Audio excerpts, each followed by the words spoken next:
Halo Sobat Balo-Balo. Perkenalkan, nama saya Suryati Dan nama saya Nurlaila Nabila. Kami perwakilan dari tim BEM Universitas Muslim Indonesia. Pada video kali ini kami akan memperlihatkan cara bleaching rumput laut jenis Euhuma cottoni dengan dua metode yang berbeda. Tahukah kalian apa itu proses bleaching? Proses bleaching atau pemutihan rumput laut adalah tahapan untuk menghilangkan warna coklat, bau amis, dan kotoran dari rumput laut mentah agar menjadi lebih putih, bersih, dan siap diolah untuk menjadi bahan makanan atau kosmetik. Sebelum melakukan proses bleaching, kami akan memperkenalkan alat dan bahan. Alat yang pertama kita gunakan adalah baskom yang digunakan untuk merendam dan mencuci rumput laut. Yang kedua ada peniris untuk digunakan untuk meniris rumput laut. Yang ketiga ada kantong plastik digunakan pada metode pertama, yaitu plastik kedap udara. Selanjutnya ada bahan yang pertama itu jeruk. Jeruk ini digunakan untuk menghilangkan bau amis dan mempercepat proses bleaching. Dan yang terakhir bahan utama kita yaitu rumput laut kering. Ini adalah rumput laut kering kita. Di sini masih dapat dilihat masih banyak kandungan garam-garam yang mengering dan kotoran-kotoran yang ada menumpuk di rumput lautnya. Maka itu kita perlu membersihkannya dengan air mengalir, dicuci dengan beberapa kali. Kenapa kita perlu mencuci dengan bersih? Karena kebersihan rumput laut itu sangat penting agar hasil pemutihannya nanti sempurna dan tidak meninggalkan noda coklat atau bau amis.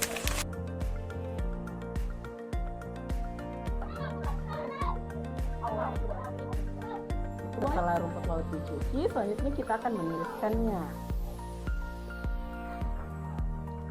Setelah ditiriskan, selanjutnya akan kita masukkan ke dalam kantong plastik. Kantong plastiknya itu bisa besar, kecil, tergantung seberapa banyak jumlah rumput laut yang mau di bleaching. Dan pastikan plastik itu tidak bocor sama sekali.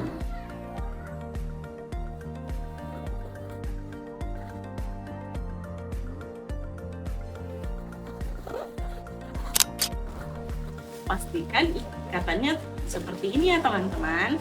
Tapi dikarenakan plastiknya masih terlalu tipis, jadi kita akan mendobel plastiknya. Plastiknya kita dobel dan tetap diikat secara rapat-rapat seperti yang pertama. Nah, tujuan dari metode ini kita kenapa untuk mengikatnya dengan kencang dalam plastik, untuk menciptakan sistem tertutup sehingga panas dari sinar matahari tertangkap dalam plastik selama proses penjemuran. Dengan begitu, pelenturan klorofil berlangsung lebih cepat, menghasilkan warna rumput laut jauh lebih putih alami. Setelah rumput lautnya dimasukkan ke dalam plastik, selanjutnya kita akan menjemur di bawah sinar matahari secara langsung. Penjemuran ini dilakukan selama 3-5 hari untuk kondisi cuaca. Dan setiap sore akan kita periksa perubahan warnanya. Jika warna belum cukup putih, maka penjemuran dilanjutkan hingga hasilnya sesuai harapan. Catatannya teman-teman, pastikan matahari benar-benar terik untuk proses pembersihan. Ini adalah rumput laut yang telah kita jemur selama 3-5 hari dengan metode plastik tertutup. Hasilnya, rumput laut menjadi lebih putih cerah. Namun sebelum dapat kita olah menjadi bahan baku, kita perlu menghilangkan bau amis yang tersisa dengan cara kita merendam dengan perasan jeruk nipis. Air jeruk nipis berfungsi menghilangkan bau amis sekaligus memberikan aroma yang segar. Air jeruk nipis yang digunakan sebanyak 2 buah. Lalu rumput lautnya direndam selama 5-10 menit. Setelah rumput laut direndam selama 10 menit dengan air perasan jeruk nipis, selanjutnya akan kita bilas dengan air mengalir, lalu kita rendam kembali dengan air bekas cucian beras yang untuk menghasilkan hasil yang lebih lembut dan wangi.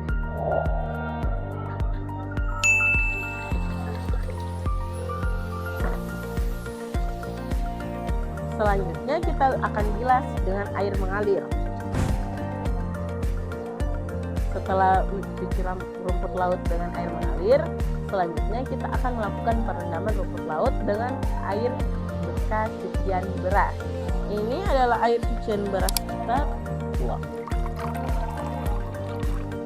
Air cucian beras ini kita rendam rumput lautnya itu selama 20-30 menit di dalam air cucian beras. Merendam rumput laut dalam air bekas cucian beras selama 2-30 menit. Selama perendaman, cium aromanya untuk memastikan bau amis sudah benar-benar hilang. Jika aroma sudah netral dan segar, berarti proses pemutihan telah berhasil. Rumput laut yang awalnya berwarna coklat kini menjadi putih bersih, harum, dan siap diolah. Selanjutnya, metode kedua yaitu perendaman air biasa dan jeruk nipis.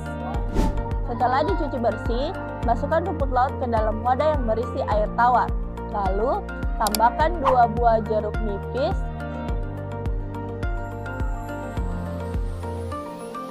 jeruk nipis berfungsi sebagai bahan alami untuk meluncurkan klorofil, mencerahkan warna, dan menghilangkan bau amis.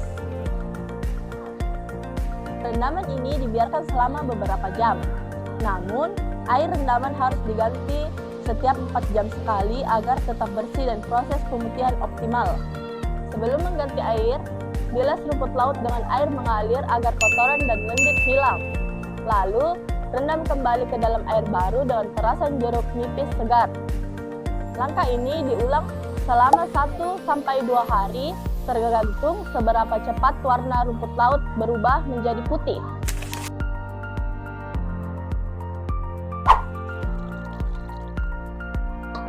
Tahap terakhir adalah merendam rumput laut dalam air bekas cucian beras selama 20-30 menit.